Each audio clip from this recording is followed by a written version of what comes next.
Une chose qui est très importante que je dois vous dire, comme mon père, il est à Arles-sur-Tech, après on le mute dans l'Aveyron à Espalion.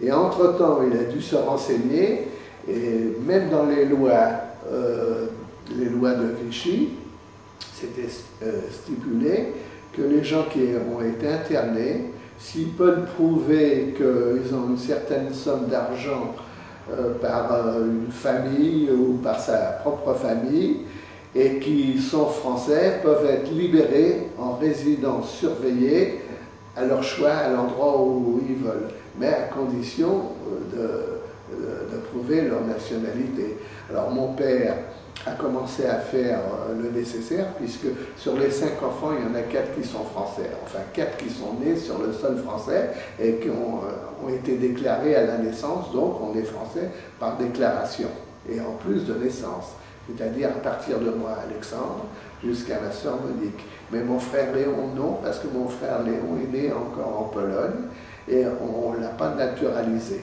voilà. Alors mon père essaye de faire des démarches. Alors il a commencé à faire une demande quand il a été muté pour la 3e fois dans la Haute-Vienne, à Salat, je crois ça s'appelle, et alors il reçoit un avis défavorable en lui disant que le préfet de la Haute-Vienne ne veut pas de cette étrangère dans son département pour raisons économiques, qu'il n'y a pas assez à manger déjà pour la population qui se trouve dans son département. Et mon père renouvelle cette demande et ça aboutit le 25 août 1943. Il est remuté dans le Rhône, dans un endroit que vous connaissez peut-être de nom qui s'appelle Grigny-Givors. Givors, c'est une ville qui est dans le Rhône, qui est assez connue quand même. Voilà.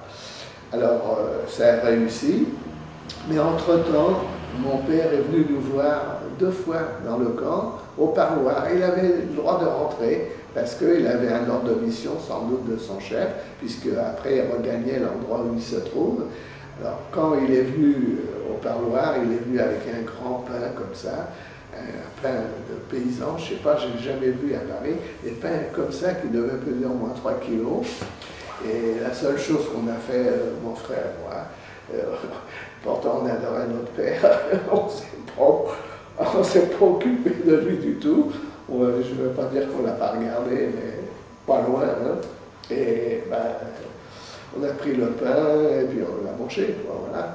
Alors, en fait, la visite, ça devait être sans doute pour dire à ma mère qu'il a fait plusieurs demandes et que quand ça aboutira, il lui enverra de l'argent parce que pour le voyage.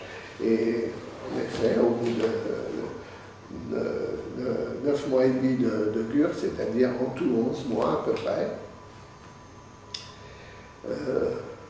on est libéré.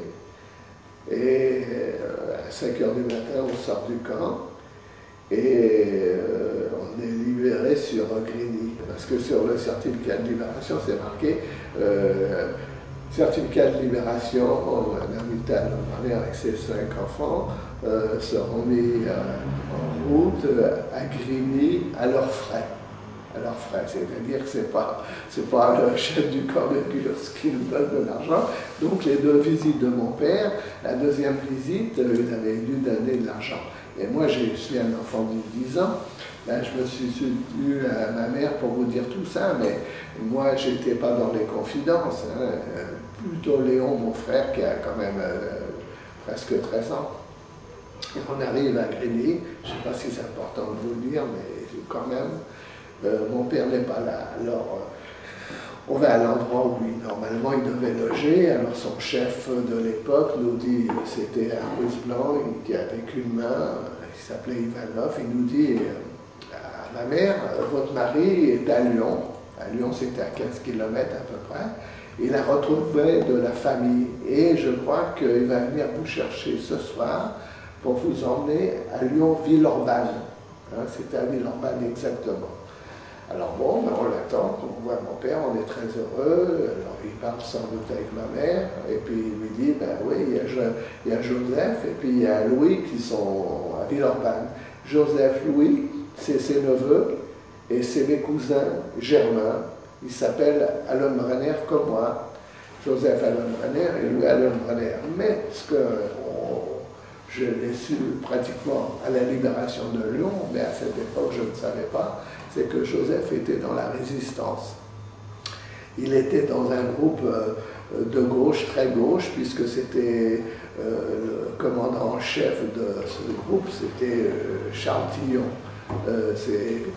Ça s'appelait franc-tireur partisan.